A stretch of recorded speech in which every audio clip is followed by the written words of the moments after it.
नमस्कार दोस्तों, Byju's government exam prep channel में आप सभी का स्वागत है। आज हम 22 दिसंबर 2020 के समाचार विश्लेषण आपके सामने प्रस्तुत कर रहे हैं, जिसमें द हिंदू अखबार के प्रमुख आलेखों की हम समीक्षा करेंगे और उसमें प्रारंभिक और मुख्य परीक्षा से संबंधित प्रश्न भी आपको प्रैक्टिस के लिए दिए जाएंगे। हम अपनी पहली न्यूज़ पर आते हैं और ये संसदीय एक समिति है, होम अफेयर्स यानी गृह मामलों से संबंधित जो एक स्टैंडिंग कमेटी है संसद की, उसके द्वारा कुछ सिफारिशें यहाँ पर की गई हैं। इसके अध्यक्ष कांग्रेस के नेता आनंद शर्मा हैं। तो ये सिर्फ सिफारिशें हैं, कोई सरकार की तरफ से अभी स्वीकार नहीं किया गया है। लेकिन अगर आप देखें कि कोविड-19 जैसी अगर स्थिति आती है तो अर्थव्यवस्था में या आपदा प्रबंधन करने में किस तरह के परिवर्तन किए जा सकते हैं भविष्य में, तो भविष्य के लिए जब हम बात करेंगे तो वहाँ पर एक तरह से कुछ उन्होंने सुझाव इस कमेटी के द्वारा दिए गए हैं। तो इनको आप किसी भी एक तरह से पेपर में उपयोग कर सकते हैं। अगर आप देखें तो जीएस पेपर थर्ड के पार्ट पर इकोनॉमी में उपयोग कर सकते हैं, इसी के साथ साथ डिजास्टर मैनेजमेंट आपदा प्रबंधन में भी उपयोग कर सकते हैं, और पेपर सेकंड में जो वेलफेयर इनिशिएटिव होते हैं यानी जन कल्याण की जो योजनाएं होती हैं उनको लागू करने के लिए क्या स्थितियां हो सकती हैं, अगर महामारी की स्थिति है तो उनमें इन सिफारिशों का आप उपयोग कर सकते हैं। तो ये एक तरह से सिफारिश है जिनको हम यहाँ पर डिस्कस कर रहे हैं। तो अगर हम देखें तो पहली सिफारिश ये की गई है कि महामारी का जो समय होता है उसमें जो निजी अस्पताल हैं उन पर जांच और जो नियंत्रण है वो बनाकर रखना पड़ेगा, और कोशिश ये होनी है कि दवाओं की कालेबाजारी ना हो। आप सभी जानते हैं कि जब मार्च में सरकार ने लॉकडाउन की घोषणा करी तो जब हम हैंड सैनिटाइजर की बात करें या मास्क की बात करें तो ये बहुत ज़्यादा दामों में उस समय बिक रहे थे। तो इस तरह की जो भी आवश्यक वस्तुएं हैं महामारी में वो अनियंत्रित ना हो जाए मूल्य में, ये नियंत्रण करने के लिए सरकार को काम करना पड़ेगा। और ख़ासतौर पे प्राइवेट हॉस्पिटल की बात करें, कोविड-19 के लिए वहाँ पर बेड जरूर फिक्स किए गए कि ये निश्चित है कोविड-19 के मरीज को दिया जाएगा, लेकिन मरीजों से बहुत ज़्यादा उसके लिए मूल्य लिया गया। तो ये कोविड-19 से हमारी जो फाइट है उसमें हमें कमज़ोर कर रहा था, और इसके कई केसेस अगर आप देखें तो महानगरों में सामने आए। तो इसीलिए हमें ध्यान रखना पड़ेगा कि आगे अगर इस तरह की स्थिति बनती है कभी तो हमें निजी अस्पतालों पर जांच अच्छे से और नियंत्रित रूप में करनी पड़ेगी कि वो जो सरकारी नियम कानून है उसका कड़ाई से पालन करें, और जो दवाएं एक आवश्यक रूप में हैं उनमें कालाबाजारी ना होकर उसके दाम ना बढ़ पाएं। एक दूसरा हिस्सा देखें तो एक रेगुलेटर या नियामक की आवश्यकता है जो ये काम करे कि जो अस्पताल हैं वो स्वास्थ्य बीमा को स्वीकार करें।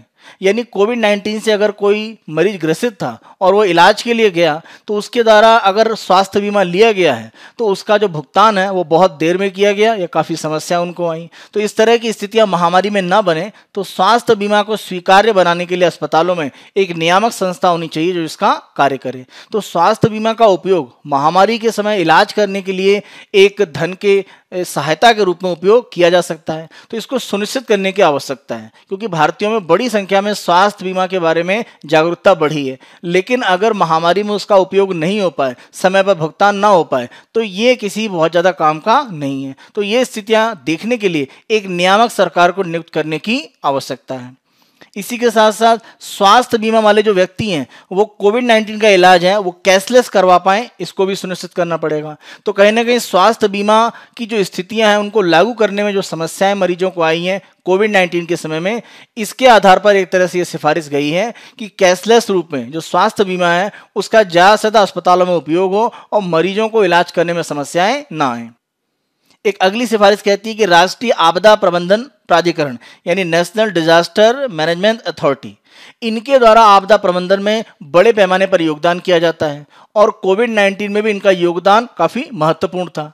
लेकिन इस तरह की महामारी से फाइट करने के लिए जो हमारा आपदा प्रबंधन है वो पूर्ण रूप से तैयार नहीं है। इस तरह की स्थितियां देखी गई, तो सरकार से ये सिफारिश की जा रही है कि ऐसी महामारी से लड़ने के लिए एक अलग से एक विंग या अलग से एक सेक्शन एनडीएमए में बनाया जाना चाहिए, जो केवल आपदा प्रबंधन पर या किस तरह से इस तरह की महामारी से निपटा जाएगा इस पर वो कार्य करेगा, लोगों को ट्रेनिंग देगा। क्योंकि अगर कोविड-19 जैसी एक बहुत तेजी से फैलने वाली जो एक बीमारी है, इससे निपटने के लिए जो भी लोग काम करेंगे वो काफ़ी ट्रेंड होने चाहिए, अन्यथा वो भी उस बीमारी से ग्रसित हो सकते हैं। तो सरकार को आपदा प्रबंधन में महामारी से लड़ने के लिए अलग से तंत्र बनाने की एक आवश्यकता है। कोविड-19 में अगर हम देखें तो जिनको हम अर्थव्यवस्था में मार्जिनलाइज यानी एक तरह से ऐसे लोग कहते हैं जो अर्थव्यवस्था में सबसे किनारे या सबसे हाशिए पर हैं, उनको सबसे ज़्यादा समस्याएं हुई। इसमें अगर हम किसानों की बात करें या लघु और जो छोटे उद्योग हैं यानी स्मॉल और जो माइक्रो इंडस्ट्रीज़ हैं, तो वहाँ पर समस्याएं आई। और जो गैर औद्योगिक यानी उद्योगों को जो ऋण देना है उनको लेकर सरकार ने बहुत सारे परिवर्तन किए, लेकिन उद्योगों से अलग अगर किसी भी तरह का पर्सनल लोन या अन्य तरह की ऋण की आवश्यकताएं हैं तो वो बहुत सही तरीके से पूरी नहीं हुई। तो सरकार को कोशिश ये करनी है कि गैर औद्योगिक जो वितरण हो रहा है ऋण का, उसके अलावा सूक्ष्म और लघु जो उद्योग हैं और किसान जो कम से कम हाशिए में ज़्यादा दिखाई पड़ते हैं, उनको ज़्यादा से ज़्यादा सहायता देने के लिए अलग से प्रबंध रहना चाहिए। इससे महामारी का जो प्रकोप है वो न्यूनतम किया जा सकेगा। कोविड-19 में लॉकडाउन की घोषणा के बाद से अगर हम देखें तो मार्च के अंतिम सप्ताह से लेकर आज तक की स्थिति में सामान्यतः स्कूल लगभग बंद पड़े हुए हैं। तो स्कूल अगर बंद है तो जो मिड डे मील कार्यक्रम है यानी मध्याह्न जो भोजन की व्यवस्था है वो लगभग समाप्त है। तो कोशिश सरकार को ये करनी है कि बहुत सारे गरीब बच्चे अगर स्कूलों में पढ़ने के लिए पहुंच रहे थे तो एक आकर्षण ये था कि उनको मध्याह्न भोजन मिलेगा। तो अगर हम ड्राई राशन के रूप में देखें यानी बना बनाया नहीं, चाहे दाल हो या चावल हो या अन्य तरह का जो भी राशन दिया जाता है वहां पर बनाकर वो एक तरह से उनको उपलब्ध कराया जाए। तो अगर बच्चों को इस तरह से राशन की व्यवस्था बनाए रखी जाए, चाहे स्कूल चले या नहीं चले, तो कहीं ना कहीं जो स्कूल का तंत्र है वो मजबूत बना रहेगा। यानी आगे अगर स्कूल खुलते भी हैं तो बच्चों का उसमें एक तरह से जो उनका जुड़ाव है वो बना रहेगा। क्योंकि अगर इस कार्यक्रम को पूरी तरह से जैसे अभी बंद रखा गया है तो दोबारा वो बच्चे स्कूल में आएंगे या नहीं आएंगे ये समस्या बनेगी। तो इससे निपटने के लिए जो ड्राई या शुष्क राशन का पार्ट है यानी बिना बना हुआ जो भोजन का हिस्सा है वो राशन के रूप में बच्चों को उपलब्ध कराया जाए मिड डे मील कार्यक्रम के अंतर्गत। तो ये कुछ प्रमुख सिफारिशें हैं जिनको महामारी के समय की स्थितियों में लागू करके एक तरह से जो सार्वजनिक स्वास्थ्य है और जो हमारी अर्थव्यवस्था की स्थिति है उसमें कुछ एक तरह से सहयोग किया जा सकता है अगर हम महामारी से सफलतापूर्वक लड़ना चाहते हैं। नेक्स्ट न्यूज पर आते हैं, की steps to get this spectrum auction right. Bharat सरकार के द्वारा घोषणा की गई है कि स्पेक्ट्रम का बड़े पैमाने पर एक तरह से नीलामी की जानी है। तो भारत में स्पेक्ट्रम नीलामी का अगर हम पिछला चरण देखें तो 2016 में हुआ था और सरकार ने वहां पर जो लक्ष्य बनाया था कि कितनी उन्हें स्पेक्ट्रम की नीलामी से कमाई करनी है उसका बहुत कम हिस्सा मिला था। तो यहाँ पर इस आर्टिकल के माध्यम से कुछ सुझाव दिए जा रहे हैं या बताया जा रहा है कि समस्याएं क्या हैं जब स्पेक्ट्रम की नीलामी सरकार करती है, तो उन समस्याओं को दूर कैसे किया जाए जिससे स्पेक्ट्रम का अधिक से अधिक लाभ सरकार आय के रूप में प्राप्त कर सके और देश की अर्थव्यवस्था में भी एक तरह से उसका उपयोग हो पाए। और स्पेक्ट्रम का सही रूप में जो डिजिटल इंडिया की बात है उसके लिए काफी वो महत्व रखता है। तो यहाँ पर स्पेक्ट्रम की जो नीलामी है उसके संबंध में आर्टिकल में चर्चा की गई है। भारत सरकार के द्वारा घोषणा की गई है कि जो वाणिज्यिक मोबाइल सेवा है उसके लिए जो अलग अलग फ्रीक्वेंसी बैंड है उसमें रेडियो स्पेक्ट्रम की जो एक तरह से नीलामी की जाएगी। अब ये नीलामी अगर हम देखें तो simultaneous multiple round ascending auction method है उससे किया जाता है, SMRA। देखिए इस मेथड को आप ध्यान रखें कि जैसे यहाँ पर आप देखें कि मान लीजिए हम तीन वस्तुएं हैं A, B, C, इनकी नीलामी की जानी है और तीनों के अलग अलग मान लीजिए मूल्य हैं और मान लीजिए कि 10 अलग अलग कंपनियां जो इसकी नीलामी के लिए बाजार में हैं। तो 3 वस्तुएं हैं उसके अलग अलग मूल्य हैं और 10 कंपनियां हैं। तो 10 कंपनियां तीनों के लिए एक तरह से बोली लगा सकती हैं। तो ये कहलाता है कि जो अलग अलग उत्पाद हैं जो अलग अलग मूल्य के हैं उनको एक ही समय में एक कंपनी अलग अलग तरीके से नीलामी कर सकती है। तो इसी मेथड को simultaneous multiple round ascending auction कहा जाता है, SMRA। तो इसी पद्धति के माध्यम से भारत सरकार 7वीं बार स्पेक्ट्रम का ऑक्शन करने वाली है और ये अगर हम लास्ट देखें तो उसकी तुलना में 4 साल के बाद है, क्योंकि अभी हमने देखा अंतिम बार हुआ था 2016 में। तो 7वां एक तरह हिस्सा है 2016 के बाद ये अब किया जा रहा है। तो ये स्पेक्ट्रम मोबाइल सेवाओं की जो सुविधा है उनको बढ़ाने के लिए किया जा रहा है। भारत में जो 22 लाइसेंस प्राप्त क्षेत्र हैं यानी लाइसेंस सर्विस एरिया, तो यहां पर एक तरह से स्पेक्ट्रम अलॉट किया जा रहा है। तो अलग अलग जो भारत का क्षेत्र है उसको लाइसेंस के क्षेत्रों में बांटा जाता है। तो कितने हैं टोटल? 22। और स्पेक्ट्रम अगर हम देखें तो 1800, 2100, 2300 और 2500 मेगाहर्ट्ज की जो मध्य बैंड है यानी मिडिल बैंड वो फ्रीक्वेंसी एक तरह से स्पेक्ट्रम में डाली जा रही है। इसी के साथ साथ अगर हम देखें तो सब गीगाहर्ट्ज यानी उप गीगाहर्ट्ज की जो कैटेगरी है उसमें 700, 800 और 900 मेगाहर्ट्ज का जो फ्रीक्वेंसी बैंड है उसमें सरकार के द्वारा नीलामी की जा रही है। 2016 में अगर हम देखें तो 2355 मेगाहर्ट्ज की तुलना में कुल स्पेक्ट्रम की जो नीलामी है वो इस साल लगभग 2251 मेगाहर्ट्ज है। तो पिछले साल की तुलना में हम देखें तो थोड़ा कम रखा गया है। जो भी स्पेक्ट्रम अलॉट किया जा रहा है उसमें अगर हम संचयी आरक्षित मूल्य की बात करें, यानी एक तरह से क्यूमुलेटिव रिजर्व प्राइस, तो ये जो सीआरपी सरकार के द्वारा एक तरह से रखा जा रहा है उसको अगर हम सम्मिलित रूप में देखें तो ये आरक्षित जो मूल्य सरकार दे रही है, इसके अनुसार सरकार को राजस्व की संभावना मानी जा रही है कितनी, 50 अरब डॉलर। तो सरकार ये जो नीलामी करने वाली है इससे 50 अरब डॉलर की एक तरह से प्राप्ति सरकार को होगी।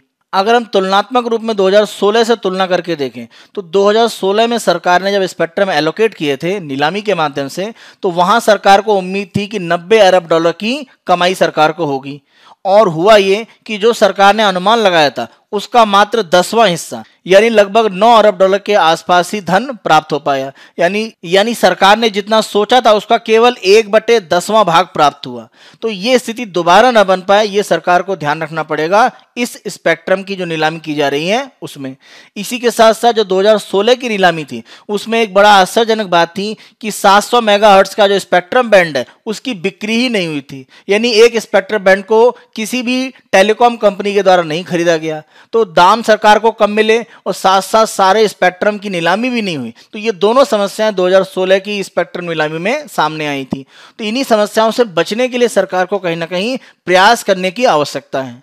तो हम देखते हैं कि जब स्पेक्ट्रम की सरकार नीलामी करती है तो निर्धारित करने वाले कारक क्या होते हैं, यानी कोई भी स्पेक्ट्रम नीलामी सफल है तो इसकी सफलता के लिए कौन कौन से फैक्टर हैं जो प्रमुख रूप से उत्तरदायी होते हैं। जैसे हम पहला देखें आरक्षित मूल्य, यानी जो भी रिजर्व प्राइस सरकार स्पेक्ट्रम का रखती है।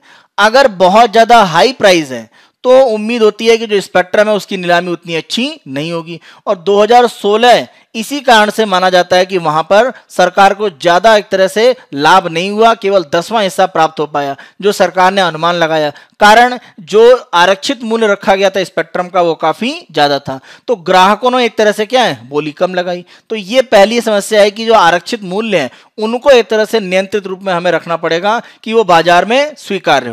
जितनी भी टेलकॉस, देखिए टेलकॉस का मतलब टेलीकॉम कंपनी के लिए एक तरह से बात की जा रही है, तो जो टेलीकॉम कंपनीज हैं, दूरसंचार कंपनियां, वो स्पेक्ट्रम लेने में एक तरह से थोड़ा सा झिझक रही हैं। कारण यह है कि अगर आप over the top OTT platforms की बात करें, खास तौर पे जो इंटरनेट का उपयोग करके सेवाएं दे रहे हैं, जैसे हम एग्जांपल व्हाट्सएप का ले लेते हैं, तो व्हाट्सएप के पार्ट पर आप देखें कि व्हाट्सएप का उपयोग करके आप एक तरह से वॉइस ओवर इंटरनेट प्रोटोकॉल के माध्यम से जो कॉल है वो भी कर सकते हैं और व्हाट्सएप कॉल कर पाते हैं आसानी से, जहां पर आप जो इंटरनेट है उसका उपयोग कर रहे होते हैं। तो टेलीकॉम कंपनियां जो इंटरनेट की सुविधा दे रही हैं और व्हाट्सएप जो फेसबुक के द्वारा एक तरह से चलाया जा रहा है, तो ओवर द टॉप इस तरह की जो सुविधाएं हैं उनको लेकर दूरसंचार कंपनियों में बड़ा असमंजस है, क्योंकि उनको लग रहा है कि अगर इंटरनेट की सुविधाएं वो दे रहे हैं, इसके विपरीत उनके पास जो वॉइस कॉल है उसका कस्टमर कम आ रहा है, क्योंकि जो कस्टमर है वो शिफ्ट हो जा रहा है कहां पर, वॉइस ओवर इंटरनेट प्रोटोकॉल में, यानी वो इंटरनेट का उपयोग करके वॉइस कॉल भी कर ले रहा है, जैसा अगर हम देखें व्हाट्सएप के पार्ट पर। तो ये समस्या जो टेलीकॉम कंपनियां उनके सामने हैं, तो उनको लग रहा है कि कहीं ना कहीं स्पेक्ट्रम की नीलामी में अगर वो भाग लेते हैं तो उनको बहुत फायदा नहीं होगा। तो ये स्थिति सरकार को एक तरह से देखने की जरूरत है कि जो अदृश्य रूप से ग्राहकों को एक तरह से खींच रहे हैं वो किस तरह से रोका जाए, क्योंकि टेलीकॉम कंपनियों को जिनको स्पेक्ट्रम दिया जा रहा है उपभोक्ता उनके पास ना सीधे जाकर वो एक तरह से इंटरनेट का उपयोग करके जो सेवाएं चल रही हैं वहां पर एक तरह से कार्य कर रहे हैं, तो ये कंपनियों का राजस्व एक तरह से घटाते हैं। तो यहां पर स्पेक्ट्रम की जो नीलामी है उसमें ये एक सबसे बड़ा विवाद है। एक दूसरा पक्ष ये है कि जो भी इस तरह के वॉइस ओवर इंटरनेट प्रोटोकॉल का जो बाजार है वो तेजी से बढ़ रहा है, क्योंकि जैसे जैसे स्मार्टफोन का 4G या 5G आने वाला है तो व्हाट्सएप या इस तरह के जो वॉइस कॉल हैं वो ज़्यादा से ज़्यादा एक्सपेंड हो रहे हैं। तो कहीं ना कहीं कोशिश कंपनियों की है कि वो इस तरह का हिस्सा जीतें, यानी स्पेक्ट्रम की ज़्यादा से ज़्यादा नीलामी में वो स्पेक्ट्रम खरीदें, जिससे कि वो वॉइस ओवर इंटरनेट प्रोटोकॉल की सुविधाएं जो दे रहे हैं उनसे कुछ लाभ कमा पाएं। लेकिन वर्तमान में स्थिति क्या है कि जो भी उपकरण इसके लिए लगते हैं या कनेक्टिविटी दी जाती है या अलग अलग ऐप इसमें जो उपयोग हो रहे हैं उनको लेकर किसी भी तरह का टेलीकॉम कंपनियां और जो over the top OTT platforms हैं उनके बीच में बहुत अच्छे संबंध नहीं है। यानी ओटीटी किसी भी तरह का अपना जो लाभ का हिस्सा है वो नहीं देना चाहते हैं, किनको, टेलीकॉम कंपनियों को। तो इसीलिए टेलीकॉम कंपनियां जरूर चाहती हैं कि ये वॉइस ओवर इंटरनेट प्रोटोकॉल जो बढ़ रहा है उसका हिस्सा उन्हें मिले, लेकिन जो ओवर द टॉप प्लेटफॉर्म है वो इंटरनेट एक तरह से जो देने वाली टेलीकॉम कंपनियां हैं उनके साथ में किसी भी तरह का समझौता बड़े पैमाने पर अभी नहीं कर पाए हैं। तो ये समस्या प्रमुख रूप से आ रही है। तो अगर आप स्पेक्ट्रम खरीदें, उसका लाभ आपको प्रत्यक्ष रूप से पूरा ना मिले और दूसरा कोई OTT over the top platform वो उसका ज्यादा उपयोग अगर कर रहा है तो आपको घाटे की स्थिति है। तो इसीलिए जो स्पेक्ट्रम है आप उसी से काम चलाना चाहते हैं और ज्यादा नीलामी में हो सकता है भाग न लें। तो ये एक समस्या दिख रही है जो भी स्पेक्ट्रम सरकार के द्वारा नीलामी के लिए लाया जाएगा। वाईफाई के उपयोग के लिए जो भी स्पेक्ट्रम है वो बिना लाइसेंस के एक तरह से उपयोग किया जाता है। तो आप इस तरह से देखिए कि कोई एक कंपनी है जो स्पेक्ट्रम उसने खरीदा हुआ है और बी दूसरी तरफ मान लीजिए वाईफाई की सर्विस का उपयोग किया जा रहा है जहां बिना एक तरह से लाइसेंस के माध्यम से स्पेक्ट्रम का उपयोग होना है। तो वाईफाई को बढ़ाने के लिए सरकार की तरफ से भी प्रयास है जिससे कि सुविधाएं इंटरनेट की ज्यादा से ज्यादा लोगों तक विस्तारित की जा सके। तो अगर बिना लाइसेंस के स्पेक्ट्रम का उपयोग किया जा सकता है वाईफाई के लिए तो स्पेक्ट्रम लेने की जरूरत ही क्या है? ये एक बड़ी समस्या के रूप में देखा जा रहा है। एक अगली जो समस्या है स्पेक्ट्रम की दृश्यता, यानी जो स्पेक्ट्रम दिया जा रहा है वो असली में अलॉट होगा या नहीं होगा। जैसे अगर हम 5G नेटवर्क के लिए बात करें तो 3.4 से 3.6 गीगाहर्ट्ज ये 2021 के अंत में एक तरह से आयोजित किया जाएगा स्पेक्ट्रम अलॉट करने के लिए। तो इसकी नीलामी 2021 के अंत में होगी। तो ये सरकार की तरफ से अभी स्पष्ट नहीं कहा गया है कि ये 2021 के अंत में या कब होगी। इसको लेकर भी टेलीकॉम कंपनियां असमंजस में हैं कि उनके द्वारा स्पेक्ट्रम अभी लिया जाए कि आगे वेट किया जाए, क्योंकि आगे चलकर जो 5G नेटवर्क है वो धीरे धीरे भारत में भी बढ़ेगा। टेलीकॉम कंपनियां जो वर्तमान में स्पेक्ट्रम उपयोग कर रही हैं, जो उन्होंने पहले सरकार से नीलामी में प्राप्त किया था, उसकी एक तरह से नवीनीकरण कह सकते हैं या रिन्यू करने की जो समय सीमा है वो 2021 के मध्य में है। तो सरकार के ऊपर एक तरह से अगर आप देखें तो स्थितियां यहां पर बहुत ज्यादा अच्छी नहीं दिख रही हैं, क्योंकि जिनका पुराना स्पेक्ट्रम है वो उनको 2021 के मध्य में रिन्यू कराना है। तो उनको लग रहा है कि जब स्पेक्ट्रम मान लीजिए किसी के पास 100 गीगाहर्ट्ज का है तो अगर इसको उनको रिन्यू कराना है तो पहले वो रिन्यू कराने वाले काम पर ध्यान देंगे, क्योंकि उनका जो काम चल रहा है वो तो चलता रहे। तो 2021 के मध्य में उसको उन्हें नवीनीकृत कराना है।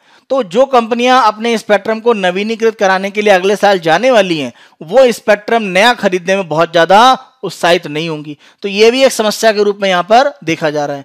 अब सरकार के सामने सुझाव क्या है?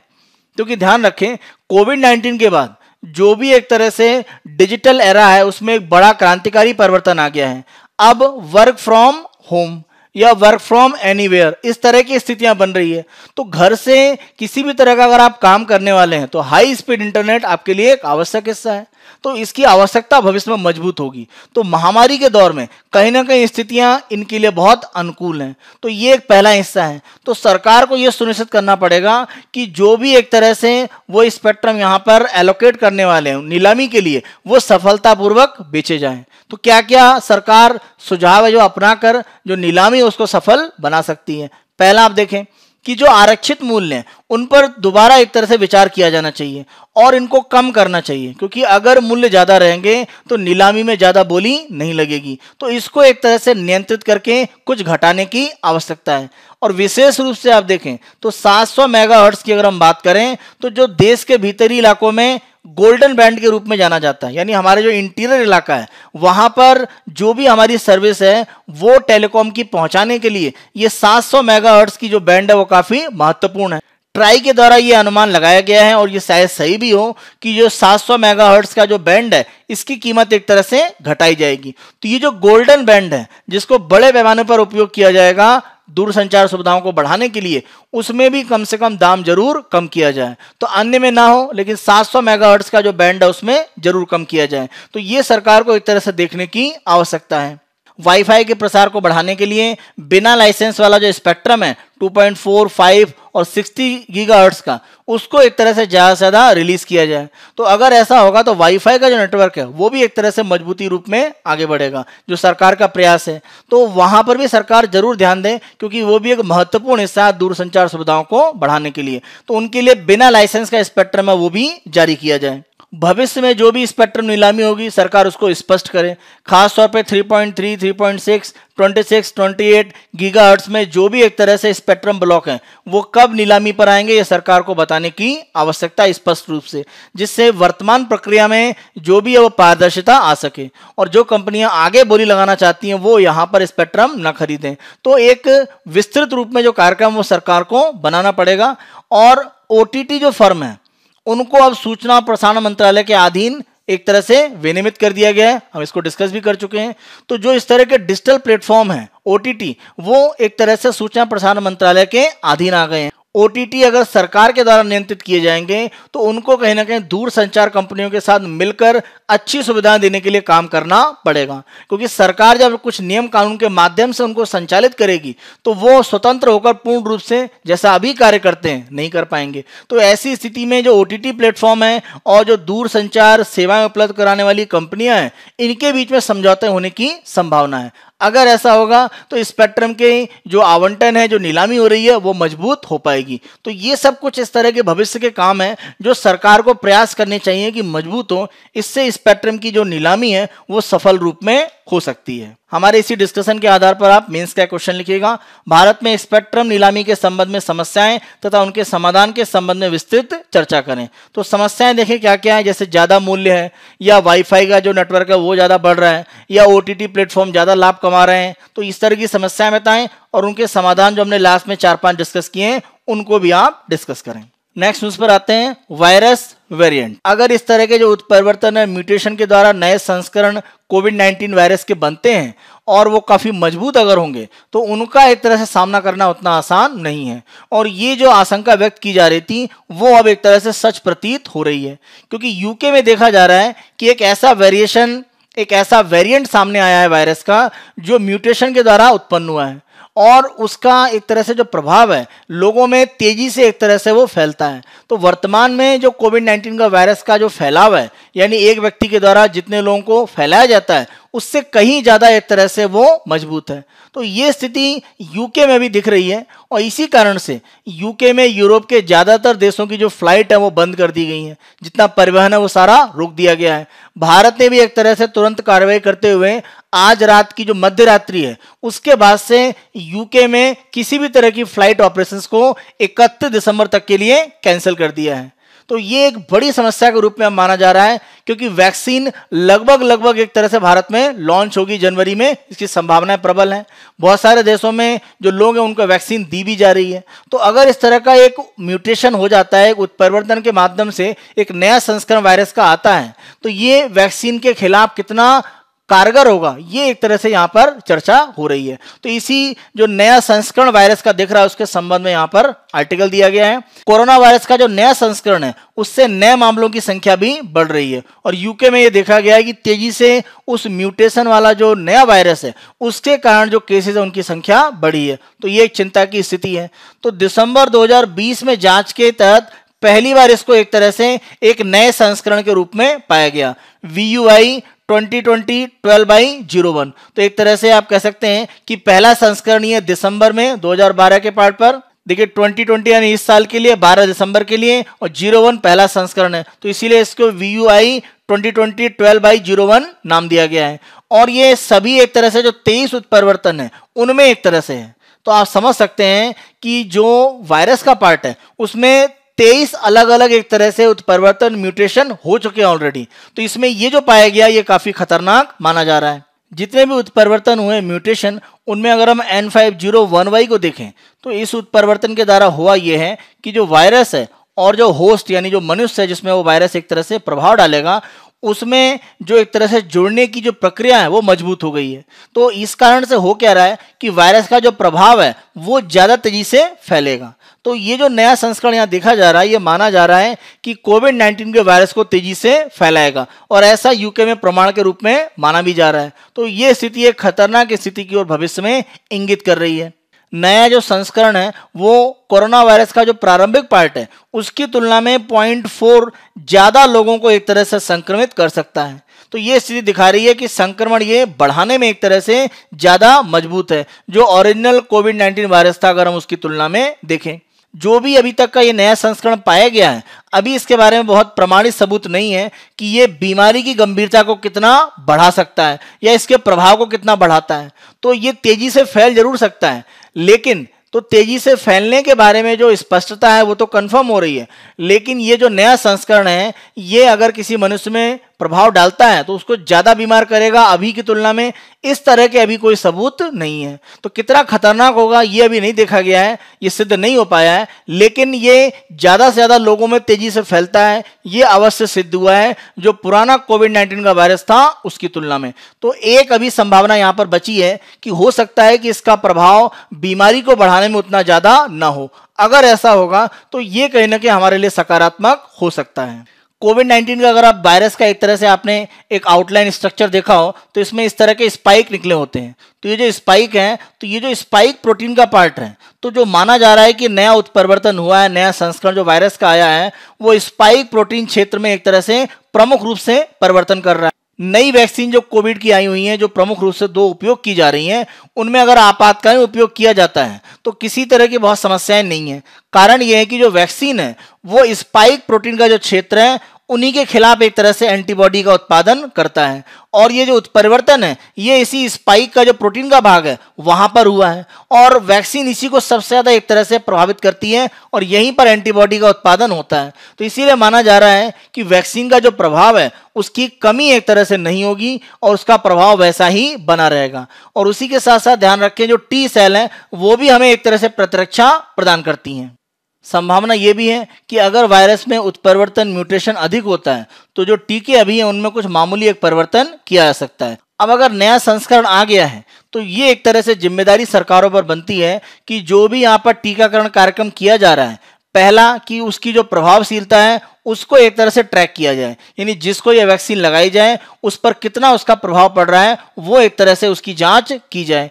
इसी के साथ साथ टीकाकरण के बाद की जो स्थिति है उसमें भी जो मरीज है उनकी निगरानी लगातार की जाए, और ऐसा कोई भी वैक्सीन का जो पार्ट है जो किसी व्यक्ति को दिया गया और उस पर प्रभाव नहीं है, कारण यह है कि वो एक नए संस्करण के वायरस से प्रभावित है, तो ये हमें एक तरह से देखना पड़ेगा। तो अगर इस तरह की जांच हम कर पाएंगे तो जो भी हमारी फाइट है कोविड-19 से, अगर नया संस्करण ज़्यादा प्रभावी हो जाता है तो उसको भी हम आसानी से एक तरह से हरा पाएंगे। तो वर्तमान में जो वैक्सीन दिया जा रहा है उसका एक तरह से निगरानी मजबूत रूप में करने की जरूरत है कि इसका प्रभाव कितना पड़ता है, या अगर नया संस्करण के वायरस का प्रभाव किसी व्यक्ति में है और वैक्सीन भी दिया गया है तो उसके कारण से उसकी स्थिति पर क्या प्रभाव पड़ रहा है, इसकी हमें जांच करनी पड़ेगी। तभी हम ये निर्धारित कर सकते हैं कि वैक्सीन नए संस्करण पर प्रभावी होगी या नहीं होगी। कोरोना वायरस आप सभी जानते हैं कोविड-19 ये आरएनए वायरस है, और जो आरएनए वायरस होते हैं उनमें उत्परिवर्तन की जो क्षमता यानी म्यूटेशन की क्षमता काफी ज्यादा होती है, और ये कारण अगर आप देखें तो 23 अलग अलग प्रकार के उत्परिवर्तन म्यूटेशन अभी वायरस में हो चुके हैं। तो ये दिखाता है कितनी तेजी से इसमें म्यूटेशन उत्परिवर्तन हो रहा है। लेकिन आप ध्यान रखें कि ये जितने उत्परिवर्तन हैं वो अलग अलग हैं, यानी क्रमिक संचय के माध्यम से नहीं है। ऐसा नहीं कि वायरस में एक पहला परिवर्तन मान लीजिए हुआ ए, इसी में मान लीजिए परिवर्तन होकर बी बन गया, इसी में परिवर्तन होकर सी हो गया।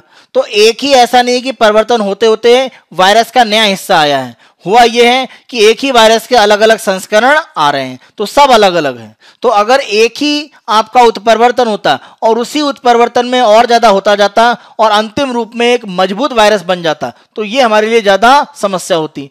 तो क्रमिक संचय नहीं हो रहा है किसी भी उत्परिवर्तन में, अलग अलग उत्परिवर्तन जरूर हो रहे हैं, क्रमिक संचय नहीं है। इसीलिए क्योंकि आप देखें तो 23 अलग अलग म्यूटेशन उत्परिवर्तन हो चुके हैं, तो इस कारण से वो बहुत मजबूत होंगे, इसकी संभावनाएं कम है। एक विचार ये भी है कि वर्तमान में ये जो नया संस्करण देखा जा रहा है और माना जा रहा है कि तेजी से ये प्रभाव बढ़ा रहा है, ज्यादा लोगों को एक तरह से प्रभावित कर रहा है, तो इसका कारण यह माना जा रहा है कि अगर किसी रोगी में कोविड-19 का वायरस लंबे समय तक रहता है या वो लंबे समय तक संक्रमण से प्रभावित रहता है तो इस तरह का म्यूटेशन या इस तरह का उत्परिवर्तन के रूप में नया संस्करण उसमें डेवलप हो सकता है। तो लंबे समय तक जो मरीज इससे प्रभावित हैं उनमें समस्याएं एक तरह से मानी जा रही हैं। भारत ने सावधानी बरतते हुए आज मध्य रात्रि से यूके में जितनी भी फ्लाइट जाने वाली थी या वहां से आने वाली थी उन सभी पर एक तरह से 31 दिसंबर तक प्रतिबंध लगा दिया है। तो भारत में अगर हम देखें तो नियमित अंतराल पर कम एक तरह से जो कोविड-19 के वायरस हैं उनके जीनोम की सीक्वेंसिंग की गई है। तो बाहरी देशों में जितने भी अलग अलग वेरिएशन दिख रहे हैं, कारण यह है कि जो वायरस हैं अलग अलग, उनके जीनोम अलग अलग जगह पर सीक्वेंस देखे गए हैं। तो इस कारण से उत्परिवर्तन म्यूटेशन पता चल रहा है। हमारे यहाँ बहुत ज़्यादा जीनोम की सीक्वेंसिंग नहीं की गई है और यही कारण है कि हमें ये नहीं मालूम है कि वायरस का अगर कोई उत्परिवर्तन करके नया संस्करण है तो वो भारत में प्रभावी हो रहा है कि नहीं हो रहा है, लोगों में वो वायरस प्रभाव डाल चुका है या अभी नहीं है, क्योंकि हमारे यहाँ ज़्यादा इसके जीन सीक्वेंस में नहीं लाए गए हैं। ये बाहर के देशों में ज़्यादा किया गया है, तभी वहां पर पता चल रहा है कि वायरस का नया संस्करण उत्परिवर्तन करके बना हुआ है। तो ये हमारे लिए एक समस्या हो सकती है। अंतिम रूप में अगर हम देखें तो हमारे सामने हल क्या है? हमारे सामने हल सबसे बड़ा यही है कि अगर कोई नया संस्करण वायरस का सामने आता है जो ज्यादा संप्रेषण करता है, ज्यादा तेजी से फैलता है, तो एक ही हमारे पास उपाय है, और जो दवा के अलावा है, यानी किसी तरह के मेडिसिन या वैक्सीन से अलग अगर हम देखें तो जो उपाय बताए गए उनको कठोरता से पालन करना। जैसे मास्क एक तरह से लगातार अगर आप बाहर जा रहे हैं तो पहनना, इसी के साथ साथ सोशल डिस्टेंसिंग को अभी भी मजबूती से पालन करना, भीड़ भाड़ के इलाकों में जाने से बचना, हैंड वॉश करना लगातार। तो ऐसे इलाके या ऐसे क्षेत्र जहां पर आपको इस वायरस के प्रभाव में आने की संभावना है वहां से आप बचें, और जो सरकार की तरफ से प्रारंभिक आपको कहा गया था जागरूकता के रूप में कि आप ये काम करें, वो आप लगातार करते रहें। किसी भी तरह से आप गार्ड डाउन न करें, यानी जो आपसे कहा गया है वो एहतियात आप लगातार बरतते रहें। तो गैर दवा वाले जो एक तरह से उपाय हैं उनको करते हुए आप अपने आप को वायरस से अभी भी बचा सकते हैं। तो नए संस्करण से बचने का सबसे प्रभावी उपाय वर्तमान में यही है। भविष्य में जो भी वैक्सीन अभी अस्तित्व में आ रही हैं उनमें शायद कुछ परिवर्तन के माध्यम से जो नया संस्करण है उसको रोकने का प्रभावी कार्य हो सकेगा। नेक्स्ट न्यूज पर आते हैं और ये पेज नंबर 7 के पार्ट पर जीएस पेपर 3 में इकोनॉमी से आप जोड़ सकते हैं। Humans are still core to digital India. डिजिटलीकरण जैसे जैसे बढ़ता जा रहा है तो मनुष्य की जो आवश्यकता है उसको एक तरह से माना जा रहा है कि न्यूनतम हो रहा है। तो आप ध्यान रखें कि ऐसी स्थिति नहीं है। बिना मनुष्य के, बिना लोगों के आप डिजिटलीकरण को बहुत दूर तक नहीं फैला सकते हैं।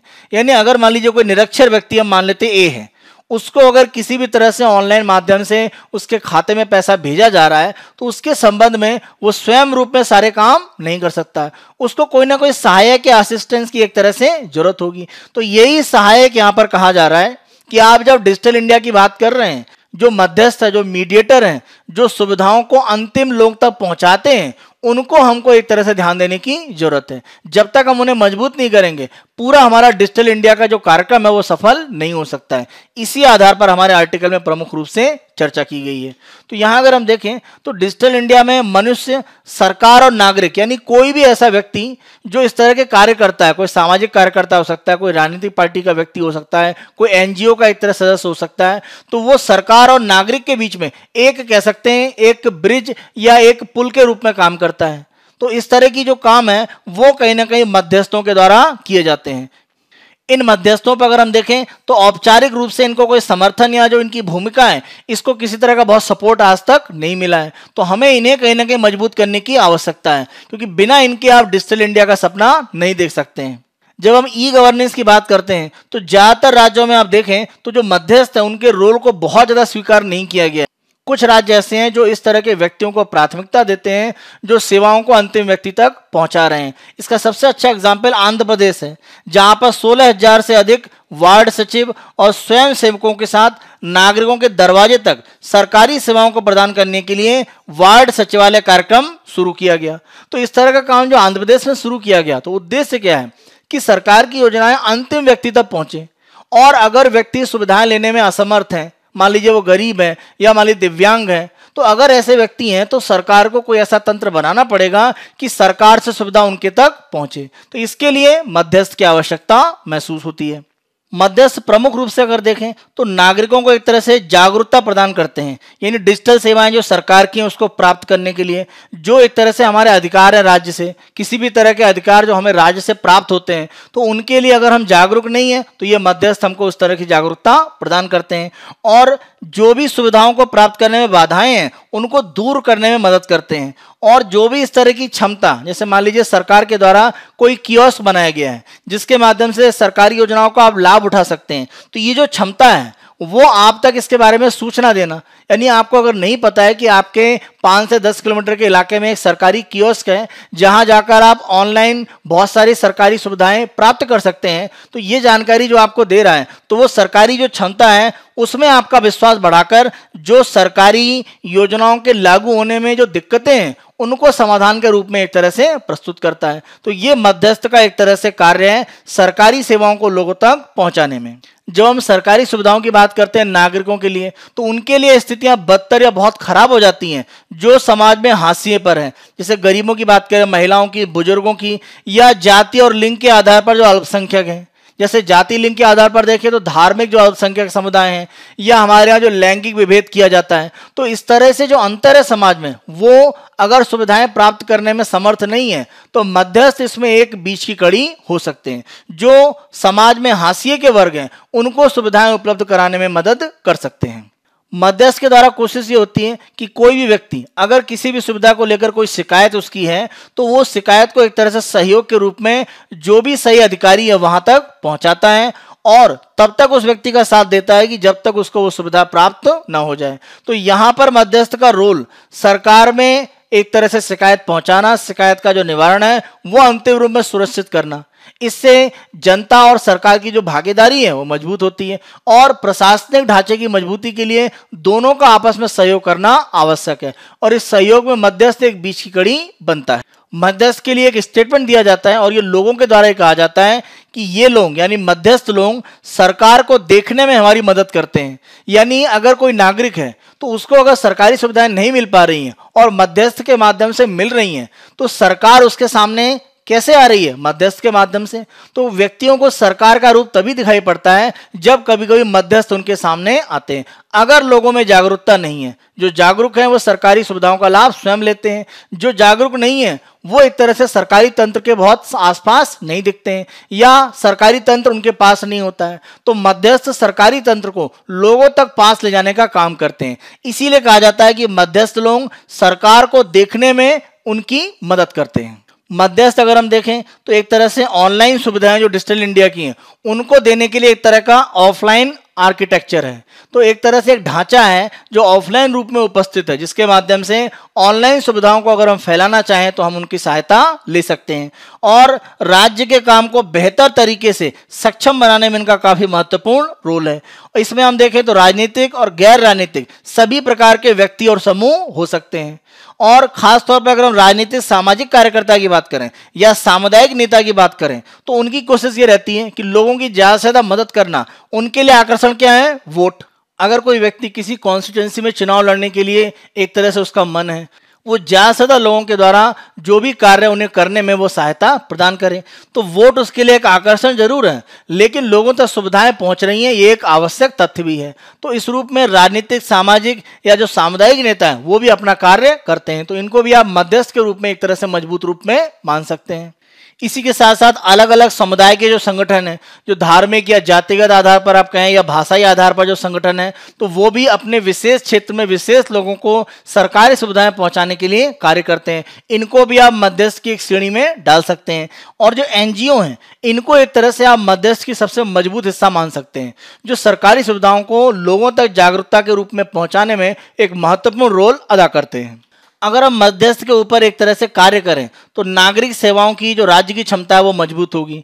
और आप ध्यान रखें कि आप बहुत सी सुविधाएं सरकार में जब लेने जाते हैं सरकार से, तो आपको किसी न किसी व्यक्ति की सहायता की आवश्यकता पड़ती है। तो वो व्यक्ति एक तरह से क्या है? मध्यस्थ है। तो उस व्यक्ति को जो भी सरकारी सेवाएं प्रभावशाली रूप में हम देना चाहते हैं, तो वो हमारा जो पूरा एक तरह से डिजाइन है उसमें उसको शामिल करना पड़ेगा। तो मध्यस्थों की भूमिका को हमें आइडेंटिफाई करना पड़ेगा और उसको एक तरह स्वीकार करना पड़ेगा, तभी हम उनका प्रयोग अधिक से अधिक सफलतापूर्वक कर पाएंगे। एक यहाँ पर समस्या जो आती है, जब कोई मध्यस्थ किसी दूसरे व्यक्ति के लिए कार्य करता है तो सरकारी तंत्र इसको स्वीकार नहीं करता है, क्योंकि सरकार का यह मानना है या कह सकते हैं कि हमारा ढांचा इस तरह से सरकारी तंत्र में बना हुआ है कि जो सुविधा है वो किसी व्यक्ति को दी जा रही है, तो किसी ए व्यक्ति को दी जा रही है, तो इसके लिए बी व्यक्ति के द्वारा प्रयास क्यों किया जा रहा है? तो ये जो एक तरह का तंत्र, इसको हमें बंद करने की आवश्यकता है, क्योंकि एक व्यक्ति की सहायता के लिए एक दूसरा व्यक्ति जो आवश्यक जरूरतें हैं उनको एक तरह से वो उपलब्ध करा रहा है। तो सरकारी तंत्र में एक तरह से एक जो सिस्टम बना हुआ है कि जिस व्यक्ति के लिए कोई सरकारी योजना है वही एक तरह से आगे आए और वही लाभ प्राप्त करे। अगर कोई उसमें सहायक हो रहा है तो सामान्यतः सरकारी तंत्र उसकी मदद नहीं करता है। तो ये जो एक तरह से मनोवृत्ति है उसको दूर करने की आवश्यकता है। तो इसके आधार पर हम मध्यस्थों का एक तरह से जो काम है वो विस्तारित कर सकते हैं। ध्यान रखें, यहाँ पर कमीशन एजेंट या इस तरह से बात नहीं हो रही है, क्योंकि ये किसी भी तरह के कमीशन या किसी तरह के शुल्क के बिना कार्य करते हैं। अगर सरकार के द्वारा जागरूकता के लिए इनको नियुक्त किया जाता है तो वो भुगतान किया जाएगा, वो एक अलग तथ्य है। तो ध्यान रखें, किसी तरह के कमीशन एजेंट की यहाँ पर बात नहीं हो रही है। तो सुविधाएं जो सरकार ने मुफ्त में उपलब्ध कराई हैं उनको करने के लिए सामाजिक रूप में जो संगठन काम कर रहे हैं, राजनीतिक गैर राजनीतिक रूप में कार्य कर रहे हैं, उनके एक तरह से रोल पर हम यहाँ पर ध्यान दे रहे हैं। किसी क्षेत्र विशेष की बात करें, सामाजिक एक तरह से जो स्थिति है, सांस्कृतिक स्थिति है और आर्थिक संदर्भ, तो इनके आधार पर आप देखें तो मध्यस्थ हैं, उनका जो रोल है वो बदलता रहता है। तो किसी एक क्षेत्र में अलग तरीके से काम करते हैं। जैसे अगर हम देखें कोई बहुत दूर दराज का उत्तर पूर्व का इलाका है, उत्तर पूर्व के किसी राज्य, जैसे हम नागालैंड की बात करें तो बहुत दूर दराज का क्षेत्र है, तो वहां पर जो काम कर रहा है मध्यस्थ वो अलग स्थिति में एक तरह से है। और मान लीजिए किसी शहरी क्षेत्र में जहां पर लोगों के पास साधन है, मान लीजिए उनके पास स्मार्टफोन है लेकिन उन्हें उपयोग नहीं करना आता, किस तरह के वो मोबाइल का उपयोग करके सरकारी सुविधाएं ले पाए। तो जहां पर स्मार्टफोन जैसा नेटवर्क ही नहीं है, इस तरह की सुविधाएं नहीं है, वहां पर अलग तरीके से काम होगा। और जहां पर सुविधाएं हैं लेकिन उपयोग नहीं हो पा रहा, वहां अलग तरीके से। तो जो भी एक तरह क्षेत्रीय सामाजिक सांस्कृतिक और आर्थिक स्थितियां हैं उनके अनुसार मध्यस्थों का काम बदल सकता है। तो एक ही तरीका सभी पर फिट होगा वो एक तरह से नहीं काम करेगा। तो हमें जो आवश्यकता है उनके अनुसार मध्यस्थ का जो रोल है वो निर्धारित करने की जरूरत है। डिजिटल इंडिया को एक्सपेंड करने में मध्यस्थों की जो एक महत्वपूर्ण भूमिका है उसका हमें एक तरह से लाभ उठाना चाहिए। और जहां पर भी मध्यस्थ अगर मान लीजिए किसी तरह से उनको आर्थिक मदद दी जाए और उसके माध्यम से वो सरकार की योजनाओं को लोगों तक ले जा रहे हैं, तो ये एक तरह से सरकार के लिए सकारात्मक ही है।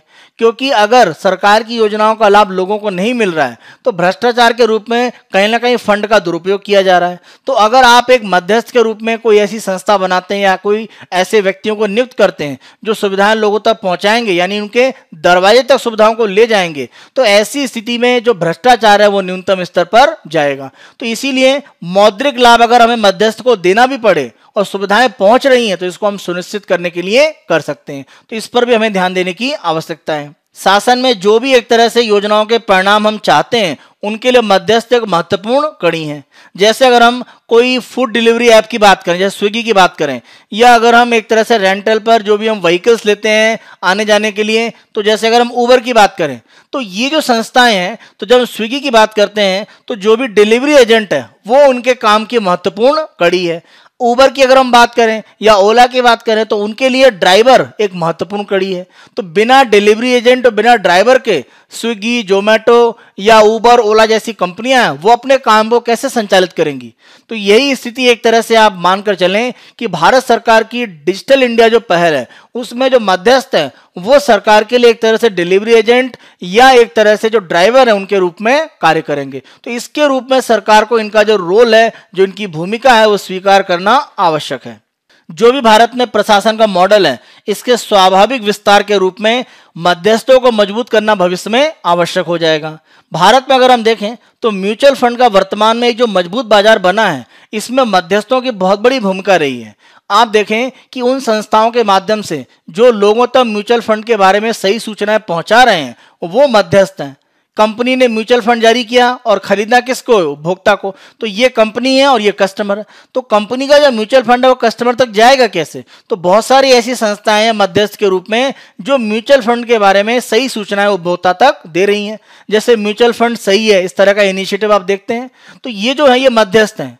तो म्यूचुअल फंड अगर भारत में बहुत सफल रूप में धीरे धीरे आगे बढ़ रहा है तो इसमें मध्यस्थों का एक बड़ा योगदान रहा है। तो सुविधा जरूर है, उससे आप लोगों तक जब तक जागरूकता नहीं फैलाएंगे आप पहुंचाएंगे कैसे? तो इसी आधार पर आप ध्यान रखें कि म्यूचुअल फंड की जो सफलता है वो आप उसे एक एग्जाम्पल ले सकते हैं भारत में मध्यस्थों के काम को बढ़ाने के लिए। भारत में अगर हम देखें तो डिजिटलीकरण एक तरह से ऐसा है कि इसको आप रोक नहीं सकते हैं, आपको बढ़ाना ही है। वो चाहे आप देखें स्वास्थ्य सुविधाओं के लिए वित्तीय समावेशन, यानी सभी को वित्तीय सुविधाएं उपलब्ध कराना, न्याय उपलब्ध कराने के लिए या सामाजिक सेवाओं के लिए। तो कोविड-19 महामारी के समय हमने डिजिटल एक तरह से जो उसका महत्व है वो देखा। तो डिजिटल जो पावर है उसका हमें महत्व पता चल चुका है और इसके लिए हमारी एक तरह से कोशिश ये है कि कुछ हम परिवर्तन करें जिससे मध्यस्थ के साथ जो नागरिक की जागरूकता वो बढ़ पाए, यानी मध्यस्थ भी जागरूक होकर नागरिक की मदद कर पाए और नागरिक को भी पता हो कि मध्यस्थ के माध्यम से उसे सरकारी सुविधाएं प्राप्त होंगी और उसके बारे में जागरूकता उन्हें प्राप्त होगी। तो ये हमें सुनिश्चित करने की आवश्यकता है। मध्यस्थों के कौशल और क्षमताओं को बढ़ाने के साथ साथ एक हमें उपयुक्त प्रतिक्रिया यानी जो फीडबैक है वो हमें लेने की जरूरत है, यानी क्या उसमें इंप्रूवमेंट होना है या क्या समस्याएं दूर करने के लिए आवश्यक है, उसके अनुसार हमें अपना जो शासन ढांचा है वो बनाने की जरूरत है। तभी हम सुविधाओं में सुधार भी कर सकते हैं और उनकी जो पहुंच है वो नागरिकों तक सुनिश्चित कर सकते हैं। अगर इस तरह की स्थितियां भारत में बनती हैं तो इससे होगा ये कि हमारा जो प्रशासनिक तंत्र है वो जिम्मेदार और उत्तरदायी बनेगा और साथ साथ जो भी डाटा है उसके आधार पर शासन की जो प्रक्रिया है वो और ज़्यादा एक तरह से सक्षम हो पाएगी। क्योंकि अगर आपके पास डिजिटल रूप में आंकड़ा है और आपको मालूम है कि ये सुविधा इनको मिलनी है, ये सुविधा उनको मिली है या नहीं मिली है, ये सारे आंकड़े आपके पास हैं और मध्यस्थ इनको करने के लिए एक तरह से आपको आधार दे रहे हैं, तो आप कहीं ना कहीं सुविधाओं को आसानी से पहुंचा सकते हैं, जहां नहीं पहुंची है वहां पहुंचाने का प्रयास कर सकते हैं। तो जो जिम्मेदारी और उत्तरदायित्व तो प्रशासन की है वो और मजबूत होगा अगर मध्यस्थ यहां पर मजबूती से आगे बढ़ाए जाते हैं। तो ये प्रक्रिया कहीं ना कहीं डिजिटल इंडिया में मध्यस्थों के प्रमुख योगदान को दिखाती है। तो इस आर्टिकल के माध्यम से आप ये समझें कि जो मध्यस्थ हैं वो सुविधा प्रदान करने के लिए सरकार की तरफ से आप कह सकते हैं एक तंत्र है जो नागरिक और सरकार के बीच में रहते हैं। तो उनको मजबूत करके नागरिक सुविधाओं को जो सरकार उपलब्ध करा रही है डिजिटल इंडिया के माध्यम से उसको हम और ज्यादा विस्तारित कर सकते हैं। इसी चर्चा के आधार पर अब मेंस का क्वेश्चन लिखिएगा। मध्यस्थ सरकार को आम जनता के करीब लाने में मदद करते हैं तथा डिजिटल युग में भी इनका महत्व भविष्य में सरकारी योजना के सही रूप में लागू होने में आवश्यक होगा। उपरोक्त कथन की समीक्षा करें। तो किस तरह से अलग अलग जगह इनका उपयोग है वो आप बताएं। डिजिटल इंडिया के समय में किस तरह से उपयोग हो सकता है जो हमने चर्चा करी, वहां से अलग अलग पॉइंट निकालकर आप आंसर लिखें। आगे अपनी प्रीलिम्स की न्यूज पर आते हैं और ये हमने एक इमेज लिया है पेज फर्स्ट पर। अगर हम देखें तो ये जम्मू कश्मीर में एक तरह से डल झील की यहाँ पर इमेज है और डल झील की इमेज के पार्ट पर आप देखें तो जो 21 दिसंबर है वहां से 40 दिन का जो बहुत ज्यादा ठंडी की स्थिति जम्मू कश्मीर के पार्ट पर रहती है वो शुरू हो गई है और इसी को एक तरह से हम देखें तो इसको चिलाई कलान के नाम से जाना जाता है। बेसिकली चिलाई कहा जाता है, इसमें 3 अलग अलग हिस्से होते हैं। तो 40 दिन का चिलाई का जो पूरा समय होता है जम्मू कश्मीर में वो प्रारंभ हो गया है। तो ये जो बहुत ज्यादा ठंडी का दौर है जम्मू कश्मीर के पार्ट पर, उसी के संबंध में हमने आपको प्री का क्वेश्चन दिया है। निम्न कथनों पर विचार करें। कश्मीर में सर्दियों के सबसे गंभीर हिस्से को 3 भागों में विभाजित किया जाता है, चिलाई कला, चिलाई खुर्द और चिलाई बचा। तो बिल्कुल सही है, 3 भागों में इसे बांटा जाता है। चिलाई कला कठोर सर्दियों की 40 दिन की अवधि है। चिलाई कला 21 दिसंबर से शुरू होता है और अगले साल यानी आने वाला जो जनवरी है 31 जनवरी को समाप्त होता है। सही स्टेटमेंट है। तीसरा, चिलाई खुर से छोटी ठंड भी कहा जाता है, 20 दिन लंबी है जो 31 जनवरी से 19 फरवरी के बीच में होता है। 10 दिन तक चलने वाला चिलाई बचा बेसिकली शिशु ठंडी जो एक तरह से बच्चा आप कह सकते हैं सबसे छोटा समय होता है और यह 20 फरवरी से 2 मार्च के बीच में होता है। तो ये 40 दिन की अवधि में चिलाई एक तरह से जो हिस्सा है वो जम्मू कश्मीर में नाम दिया जाता है जहां पर ठंड का दौर काफी तेजी से बढ़ता है। तो ये चारों पॉइंट यहां पर सही है, तो आंसर आपका डी सभी सत्य हैं। अपनी इस न्यूज को देखें तो ये पर्सनालिटी से जुड़ी हुई है और ये एस रामानुजन की एक तरह से जो 22 दिसंबर को उनकी जन्मतिथि पड़ती है उसके संबंध में है। 22 दिसंबर आप ध्यान रखें भारत में नेशनल मैथमेटिक्स डे राष्ट्रीय गणित दिवस के रूप में मनाया जाता है। 22 दिसंबर 1887 को रामानुजन का जन्म हुआ था। और ध्यान रखें कि इन्हीं के ऊपर 2015 में हॉलीवुड में एक मूवी बनी थी the man who knew infinity और इसी नाम से एक पुस्तक थी रॉबर्ट कैनिगल की जो 1991 में लिखी गई थी। एस रामानुजन पर एक बायोपिक बनाई गई इसी पुस्तक के नाम पर। इस मूवी में देव पटेल ने एस रामानुजन का जो किरदार है वो निभाया और 2016 का जो प्रीलिम्स था उसमें ये क्वेश्चन के रूप में भी पूछा गया है। उसी क्वेश्चन को हम यहाँ पर आपको दे रहे हैं। The man who knew infinity movie किस व्यक्ति की बायोपिक है? तो क्या आंसर है एस रामानुजन। नेक्स्ट अगर हम देखें तो शेर पूछ जो मैकाओ है उसकी यहाँ पर हम एक तरह से प्रीलिम्स का क्वेश्चन ले रहे हैं। आप इमेज देख सकते हैं। तो बेसिकली जो शेर पूछ है उसके संबंध में जरूर रहता है कि शेर की जैसी पूछ है, लेकिन आगे अगर हम सर का हिस्सा देखें तो जो इससे व्हाइट इस तरह के जो यहाँ पर ब्राउन व्हाइट जो आपके बाल है उसके चेहरे के आसपास, वो भी इसकी जो अपीयरेंस है वो एक तरह से शेर से मिलती जुलती दिखाते हैं। तो इसी लॉयन टेल्ड मैकाओ के संबंध में हम प्रीलिम्स का आपको क्वेश्चन दे रहे हैं। लॉयन टेल्ड मैकाओ के संबंध में निम्न कथनों पर विचार करें। यह पश्चिमी घाट में स्थानिक है।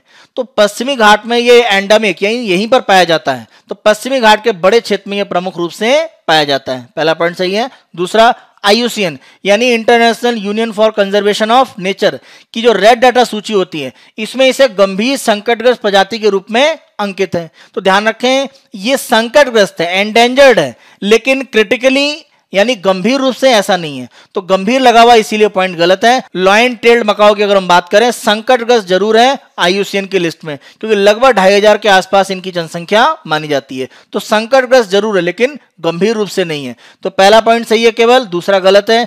आंसर आपका ए। नेक्स्ट न्यूज को देखें तो ये चीन के शिनजियांग जो राज्य है उसके संबंध में है, जहां पर अगर आप देखें तो उइगर नाम का एक तरह का एक अल्पसंख्यक समुदाय रहता है जो इस्लाम को मानने वाला है, और चीन की सरकार के द्वारा उनका एक तरह से बड़े पैमाने पर दमन किया जाता है। तो उसको बनाए रखने की प्रक्रिया के बारे में चीन ने कहा है कि वो इस तरह की कार्रवाई करता रहेगा, क्योंकि वो उनको आतंकवाद के साथ एक तरह से जोड़ता है। तो इसी शिनजियांग प्रोविंस की लोकेशन के लिए हम आपको एक तरह से प्रीलिम्स का क्वेश्चन दे रहे हैं। अगर आप लोकेशन देखें तो चीन का एक तरह से उत्तरी पश्चिमी इलाका, नॉर्थ वेस्ट इलाका बन जाता है चीन का। तो क्वेश्चन, उइगर अल्पसंख्यक समुदाय प्रमुख रूप से चीन के किस स्थान से संबंधित है? तो कहां पर है? उत्तर पश्चिम शिनजियांग राज्य। तो ये उत्तर पश्चिम पार्ट है, दक्षिण पश्चिम नहीं हो सकता, तिब्बत नहीं है, ना तो सिचुआन। तो आंसर आपका क्या है? ए। नेक्स्ट उस पर आते हैं, इकोनॉमी के पार्ट से है, और ये national investment and infrastructure fund जो भारत सरकार के द्वारा 2015 में शुरू किया गया था, जिसके माध्यम से अवसंरचना इंफ्रास्ट्रक्चर में, आधारभूत ढांचे में प्रमुख रूप से एक तरह से निवेश किया जाता है। तो इसी NIIF के संबंध में यहां पर हमने आपको न्यूज दिया है। आप ध्यान रखें कि NIIF के द्वारा 3 तरह के फंड चलाए जाते हैं। पहला कहलाता है NIIF मास्टर फंड, दूसरा कहलाता है फंड ऑफ फंड्स, और तीसरा कहलाता है स्ट्रेटेजिक अपॉर्चुनिटीज फंड। तो पहला फंड अगर हम मास्टर फंड की बात करें तो ये परिवहन और ऊर्जा जैसे जो क्षेत्र हैं वहां पर एक तरह से प्रमुख रूप से जो भी परिसंपत्तियां या जो भी एक तरह से निवेश है वो करता है। अगर हम फंड ऑफ फंड्स की बात करें तो ये भारत के कुछ सबसे डायनेमिक क्षेत्र जो हैं, जैसे क्लाइमेट इंफ्रास्ट्रक्चर यानी जलवायु परिवर्तन को नियंत्रित करने के लिए जो भी अवसंरचना बन सकती है उसकी अगर हम बात करें, मिडिल इनकम मध्य आय वाला जो क्षेत्र है वहां पर, या अफोर्डेबल हाउसिंग यानी ऐसी आवास व्यवस्था जो सभी एक तरह से आसानी से वहां पर आवास ले सकें, या हम इसको सस्ती आवासीय योजनाएं कह सकते हैं। डिजिटल कंज्यूमर प्लेटफॉर्म यानी डिजिटल रूप में कंज्यूमर प्लेटफॉर्म जितने भी हैं, या अन्य जो भी आपके एलाइड या जो इससे संबंधित क्षेत्र हैं उन पे जो फोकस करने वाले एरिया होते हैं वहां पर जो निवेश है वो किया जाता है इस फंड ऑफ फंड्स के द्वारा। दूसरा जो है, तीसरा देखें स्ट्रेटेजिक अपॉर्चुनिटीज फंड, तो ये निजी इक्विटी फंड है। इसका उद्देश्य एक लंबी अवधि के लिए पूंजीगत छोटे क्षेत्रों में विस्तारवादी व्यवसायों का निर्माण करना। तो लंबी अवधि के लिए छोटा जो पूंजीगत निवेश है वो करके एक तरह से जो व्यापार है उसको बढ़ाने के लिए इस अपॉर्चुनिटीज फंड का उपयोग किया जाता है। तो इसी NIIF के संबंध में हमने आपको प्री का यहां पर क्वेश्चन दिया है। National investment and infrastructure fund के संबंध में निम्न कथनों पर विचार करें। NIIF भारत सरकार द्वारा अंतर्राष्ट्रीय और भारतीय निवेशकों के लिए एक सहयोगी निवेश मंच है। बिल्कुल सही स्टेटमेंट है पहला। दूसरा, NIIF अपने निवेशकों के लिए आकर्षक जोखिम समायोजित रिटर्न उत्पन्न करने के उद्देश्य से भारत में परिसंपत्ति वर्गों जैसे बुनियादी ढांचे, निजी इक्विटी और अन्य विविध क्षेत्रों में निवेश करता है। तो दोनों स्टेटमेंट यहां पर सही है। आंसर आपका सी, 1, 2 दोनों सत्य हैं। तो ये हमारा 22 दिसंबर 2020 का समाचार विश्लेषण था। आने वाले दिनों में अन्य दिनों के समाचार विश्लेषण हम आपको इसी तरह से प्रस्तुत करते रहेंगे। प्री और मेंस के जो क्वेश्चन दिए गए उनकी आप प्रैक्टिस करें। Byju's government exam prep channel को आप बेहद पसंद कर रहे हैं। अधिक से अधिक संख्या में लाइक, शेयर और सब्सक्राइब जरूर करें। Thank you.